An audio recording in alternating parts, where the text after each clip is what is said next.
صباح الفول يا جماعة، طيور تنبح والكلاب تمرح. النهاردة مغامرتنا النهاردة هي لا، مش هنخوض أي مغامرات. جاوب على السنة الأول يا كيل عشان كترت. يا مين هيضيع وقته في الأسئلة واحنا عندنا عالم كامل كبير مليان جنون ومرح. عندها حق، لازم تشرح لنا. اسكت يا بت.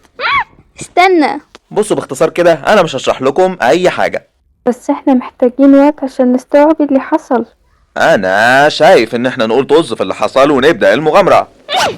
لا كين، بالنا مشغول دلوقتي ومش هنخوض اي مغامرات.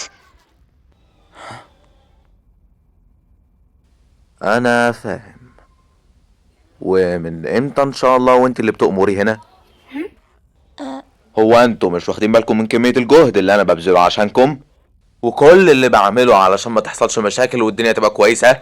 وكمية الإهانة اللي بطنشها عشان بس أكمل شغلي، وبتقولوا لي بالكم مشغول؟ ما تضحكونيش بقى.